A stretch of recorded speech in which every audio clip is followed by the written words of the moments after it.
اسی دوران ایک واقعہ آپ یوں کہہ لیں، حضرت ابو سلمہ رضی اللہ تعالی عنہ جو کہ آپ صلی اللہ تعالی علیہ وسلم کے رضائی بھائی بھی تھے، انہوں نے ارادہ کیا مکہ سے مدینہ ہجرت کا۔ ام سلمہ جو کہ ان کے نکاح میں تھیں، بعد میں ابو سلمہ کی وفات کے بعد وہ آپ صلی اللہ علیہ وسلم کے نکاح میں آئی تھیں، حضرت ام سلمہ رضی اللہ تعالی عنہا۔ تو وہ اس وقت ان کی بیوی تھیں اور ایک ان کا بیٹا تھا۔ انہوں نے تیاری کی، سامان تیار کیا، بیوی کو لیا، اپنے بیٹے کو لیا، اور جب ہجرت کرنے لگے تو ام سلمہ رضی اللہ تعالی عنہا کے اہل خانہ آ گئے اور آ کر کہا کہ ام سلمہ ہماری بیٹی ہے، ہم اسے نہیں جانے دیں گے، تم اس کو نہیں لے کر جا سکتے ہو۔ یہ کہا، ام سلمہ کو بازو سے پکڑا اور لے گئے، آپ کا بیٹا باقی رہ گئے۔ اتنے میں ابو سلمہ کے خاندان والے بھی آ گئے کہ یہ لڑکا، یہ بیٹا جو ہے یہ ہمارا خاندان کا کفیل ہے، یہ ہمارے خاندان کا ایک فرد ہے، ہم اسے نہیں جانے دیں گے۔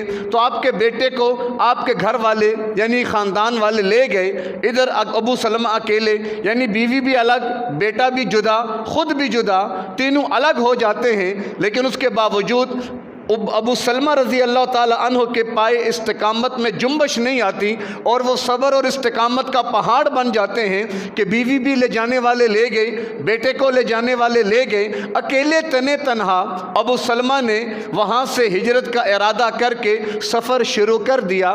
حالانکہ انہیں معلوم نہیں تھا کہ اب میری بیوی مجھے ملے گی یا نہیں ملے گی، نہ جانے میرے بیٹے کا کیا ہوگا، خود اپنا جب نہیں پتا کہ میرے ساتھ کیا معاملہ ہوگا۔ لیکن یہ قربانیاں تھیں، یہ وہ مشقتیں تھیں کہ جو حضرات صحابہ نے آپ علیہ الصلوۃ والسلام کے حکم پر پیش کی، کہ جن کی بنیاد پر اسلام کو مقام ملا، عزت ملی، پھیلاؤ ملا۔ ابو سلمہ چلے گئے۔ ام سلمہ فرماتی ہیں کہ ان کے جانے کے بعد میں روزانہ شام کو مقام ابطح، یہ مکہ کے قریب ایک مقام ہے، وہاں پر آ کر بیٹھ جاتی، رخ مدینے کی طرف ہوتا اور میں روتی رہتی۔ اس طور پر 1 سال گزر گیا کہ میں روزانہ وہاں پہ جاتی، مدینہ کی طرف دیکھتی اور روتی رہتی کہ اتنے میں میرے چچا زادوں میں سے کسی کو مجھ پر رحم آیا اور اس نے اپنے خاندان والوں سے کہا کہ اس مسکین کے حال پہ رحم کرو، اس کو جانے دو، اس کی حالت تو دیکھو، یہاں پر گھٹ گھٹ کے یہ مر جائے گی۔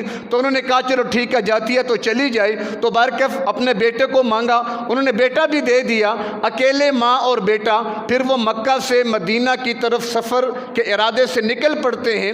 اب کہنا بڑا آسان ہے لیکن حالات کیسے ہیں آپ ذہن میں رکھیں۔ اس ہجرت کو جو ہندوستان سے پاکستان کی طرف اہلیان پاکستان اور مسلمانان پاکستان نے کی تھی، کہ جب وہ ریل گاڑیاں وہاں سے چلتی تو زندہ انسانوں کو لے کر چلتی، لیکن جب وہ پاکستان میں پہنچتی تو پوری ریل گاڑی مسلمانوں کی اجتماعی قبر بن چکی ہوتی تھی۔ کسی ایک کو بھی سکھ زندہ نہیں چھوڑتے تھے، راستے میں کھڑے ہو کر ان سب کو قتل کر دیتے۔ یہی کیفیت قریش مکہ کی بھی تھی کہ ہم نے کسی کو جانے نہیں دینا، لیکن مشکل حالات، کٹھن مرحلے، لیکن جب اللہ تبارک و تعالی دل میں ایمان کی حرارت کو پیدا فرما دے اور ایمان جب دل میں گھر کر لیتا ہے تو پھر یہ مشکلات نہیں رہتی، بلکہ یہ انسان کو ایک روحانی لذت فراہم کرتی ہیں۔ ہم اپنے محبوب کی خاطر، اپنے رب کی رضا کی خاطر یہ قربانیاں دے رہے ہیں۔ اکیلی چل پڑی، مقام تنعیم پہ پہنچی تو عثمان بن طلحہ اس وقت تک مسلمان نہیں تھے، ان کی نظر پڑی، کہا کہ خیریت ام سلمہ کدھر کا ارادہ ہے؟ تو کہا کہ میں مدینہ جا رہی ہوں اکیلے۔ کہا اکیلے، ساتھ جانے والا کوئی نہیں ہے، بڑی مشکل سے مجھے اجازت ملی۔ عثمان بن طلحہ نے کہا چلو میں آپ کو وہاں تک چھوڑ کے آؤں گا۔ ام سلمہ کہتی ہیں کہ انہوں نے اپنی سواری بٹھائی، ہمیں اوپر سوار کیا، خود لگام پکڑ کے چلتے رہے۔ کہیں پر اترنا ہوتا سواری کھڑے کر کے عثمان سائیڈ پہ چلے جاتے، میں اترتی، وہ ادھر آرام کرتے، ہم تھوڑا آرام کر کے وہ دوبارہ جانا ہوتا، سواری لے کر آتے، خود چلے جاتے، میں سواری پر سوار ہوتی، پھر وہ لگام پکڑ کر چلتے۔ یوں منزلیں طے کرتے کرتے مجھے مدینہ قباء کی بستی تک پہنچایا اور کہا کہ سامنے جو مکانات نظر آ رہے ہیں ابو سلمہ تمہیں وہاں مل جائیں گے، یہ کہا اور عثمان واپس چلے گئے۔ ام سلمہ فرماتی ہیں کہ عثمان بن طلحہ جیسا شریف انسان میں نے نہیں دیکھا، یعنی اس وقت مشرکین، کفار، دشمن، لیکن عزت، ناموس اور اصولوں کے اتنے پابند کہ یقیناً ایک دشمن عورت جا رہی ہے لیکن اس کا بھی کتنا تحفظ کیا۔